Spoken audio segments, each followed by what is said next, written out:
tere! Kas tead, kuidas teha oma rahaasjad korda? Isikliku eelarve koostamine on üks lihtsamaid viise, et oma rahandust paremini hallata ja saavutada finantsiline stabiilsus. Siin on mõned lihtsad sammud, kuidas alustada.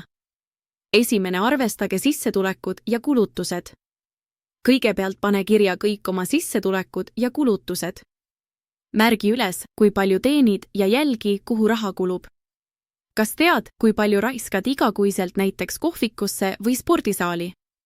Seda tehes saad selge ülevaate, kuhu raha läheb ja leida kohti, kus saaksid kulutusi kärpida. Teine, plaanige eelarvet. Kui sul on selge ülevaade, on aeg teha eelarve.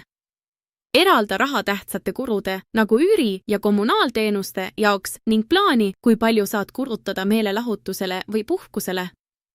Selge eelarve aitab vältida üllatusi ja hoiab sinu rahanduse tasakaalus. Kolmas, jälgige eelarvet. Ära unusta regulaarselt kontrollida oma eelarvet. Kui midagi ei lähe plaanipäraselt, tee vajalikud kohandused.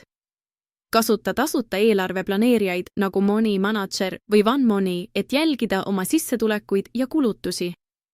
Need tööriistad aitavad sul hoida rahanduse üle kontrolli ja teha teadlikke rahalisi valikuid. Neljas, näpunäited säästude suurendamiseks. Mõtle välja, kuidas võiksid raha säästa.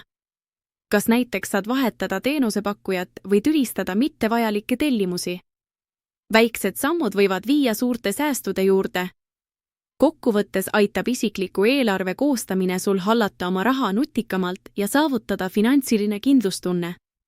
Alusta täna, et sinu rahaline tulevik oleks turvaline.